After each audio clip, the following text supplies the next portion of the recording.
Kalau buku-buku yang hadiah kayak dari provinsi, kemudian dari pusat, pusnas, itu biasanya bukunya sudah diolah sebelum kemudian kita masukkan ke inventaris, kemudian untuk dilayangkan ke pemustaka, itu perlu diolah dulu. Urutannya seperti apa? Prosedurnya seperti ini.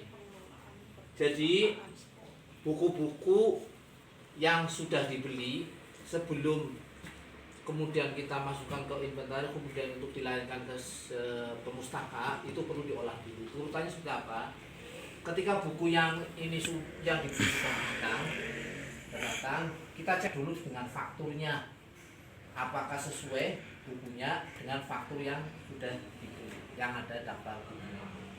Kalau sudah ini sudah selesai, sudah dicek ternyata betul, maka langkah selanjutnya, kalau kami yang di sini, sebenarnya kan langkahnya kalau prosedurnya nanti kan kita bisa loncat-loncat, karena yang mengerjakan kan tidak cuma satu orang, banyak.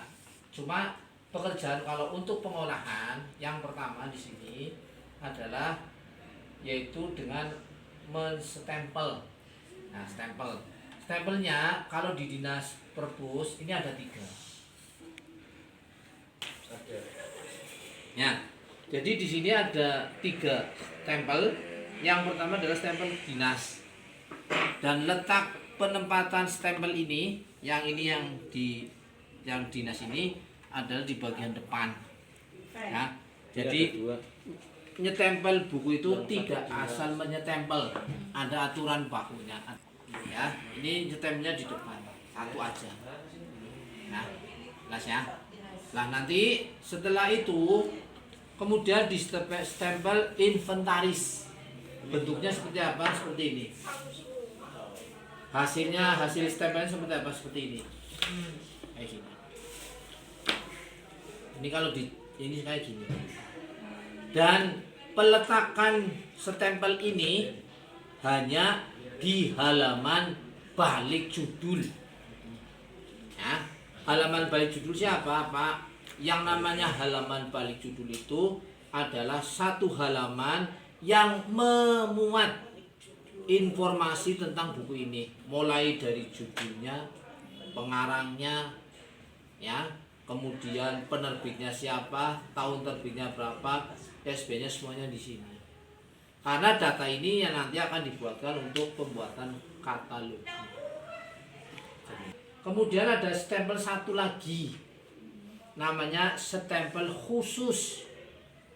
Dan penempatan ini tergantung kebijakan dari petugas perpustakaannya. Kan antara perpustakaan yang satu dengan perpustakaan yang kan beda-beda kebijakannya. Nah, stempel ini adalah untuk mengetahui bahwa ini adalah milik kami. Karena apa? Kadang ada buku yang dicuri kemudian disobek ininya, ya kan? Makanya ketika sudah ada stempel ini, insya Allah kita bisa melacaknya. Loh, buktinya mana? Lah ini. Lah bentuknya seperti ini, hasilnya seperti ini. Ya, perpustakaan legal. Sini tidak hanya cuma satu kali stempel, boleh sesuai pokoknya dengan kebijakan dari petugasnya. Paham sampai sini? Nah, kalau sudah ini buku disestempel, kemudian ada bagian yang mengklasifikasi. Mengklasifikasi adalah menggolongkan buku kelas berapa yang tujuan nanti penempatannya di rak.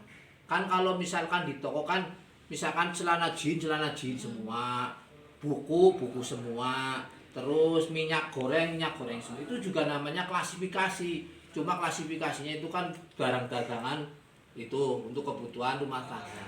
Pun sama yang namanya buku pun juga harus diklasifikasi. Sebabnya apa? Kalau misalkan tidak diklasifikasi, maka akan sangat membingungkan pemustaka untuk mencari koleksi, ya kan? Kalau misalkan banyak di perguruan tinggi, kemudian bukunya pokoknya asal ditaruh bebas-bebasnya, insya Allah nyari buku 1 sampai maghrib nggak akan selesai. Tapi ketika sudah diklasifikasi, sudah ada petunjuknya, itu kan enak. Kayak misalkan di mall pun kan sama. nyari ini sudah ada petunjuknya, misalkan celana di lantai 2, otomatis kan langsung ke sana karena sudah ada petunjuknya. Dan nanti sebelah sana, jadi misalkan celana semua pun sama dengan ini. Dan nanti untuk klasifikasinya nanti kita prakteknya di ruangan saya.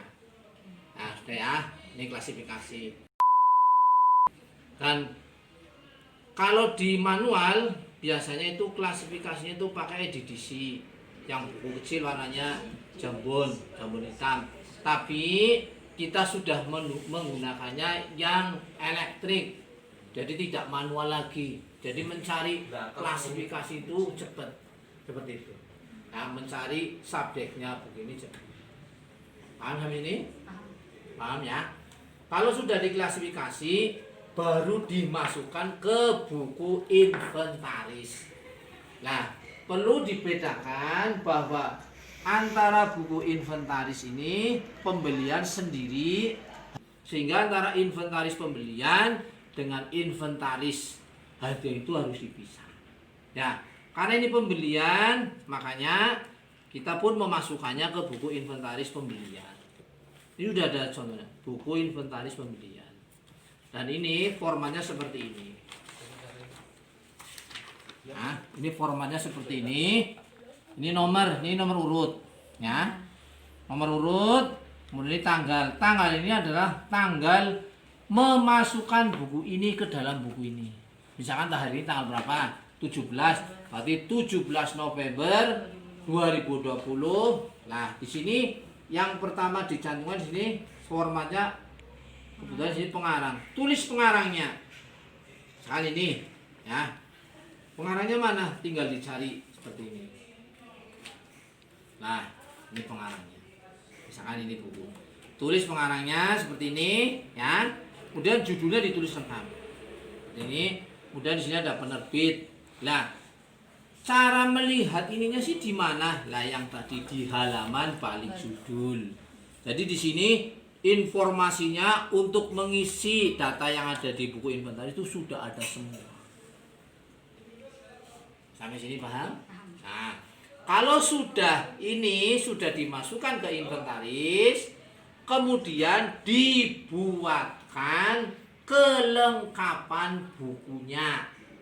Kelengkapan bukunya itu ada jenisnya 4. Yang pertama ini adalah slip tanggal kembali.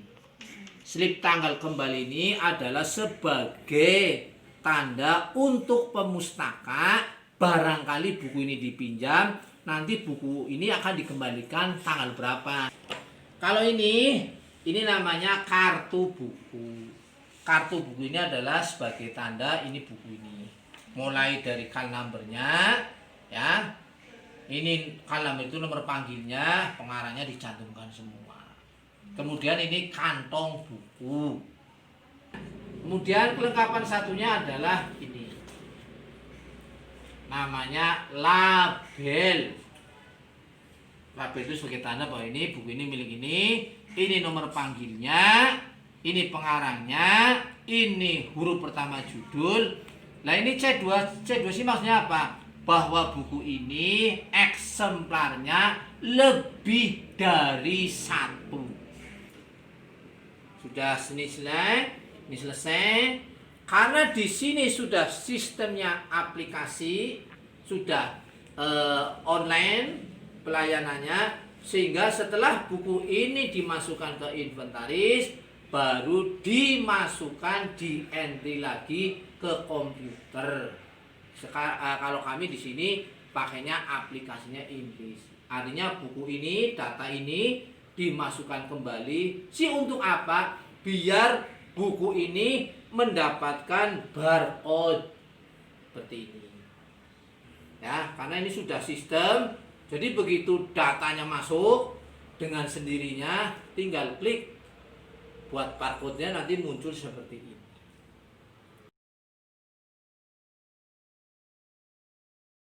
Nah, cari tempat yang masih longgar. Sama ya, Mas. Nah. Ya, terus nih masukkan. Itu lele 630 itu. Ya, satu masuk.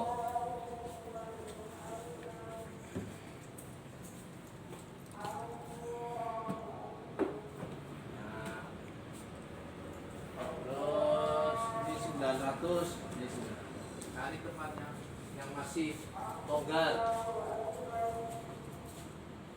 Nah, bawah itu masih berapa ini? Ini kelas berapa? 400 ini. Nah, caranya